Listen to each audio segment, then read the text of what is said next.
Hello everyone, আসসালামু আলাইকুম। সবাই কেমন আছেন?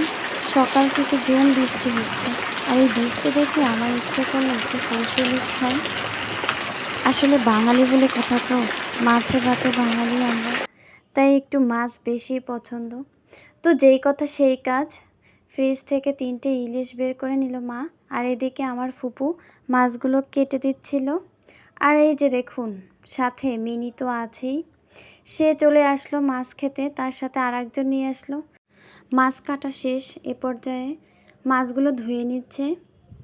মাছগুলো ধোয়া হয়ে গেলে এদিকে আমি প্যানে সরিষার তেল এবং সরিষা বাটা দিয়ে নেব। এরপর হলুদ, মরিচ, লবণ দিয়ে দেব, আর পেঁয়াজ কুচি দিয়ে দেব। এরপর চুলোতে বসিয়ে ভালো করে মশলাগুলো কষিয়ে নেব। কষানো হয়ে গেলে একটু পানি দিয়ে নেব। এরপর মাছগুলো দিয়ে দেব। আমি মাছগুলো এখানে ভাজিনি, যদি আপনারা ভাজতে চান তাহলে ভেজে নিতে পারেন। এরপর পানি দিয়ে দেব আর 4-5টা কাঁচামরিচ দিয়ে দেব। 10 মিনিট ওয়েট করলে মাছগুলো হয়ে যাবে, পানিটা টেনে যাবে। এ পর্যায়ে নামিয়ে নেব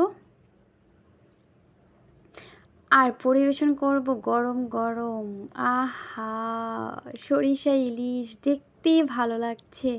সবাই ফলো করবেন প্লিজ। Bye bye.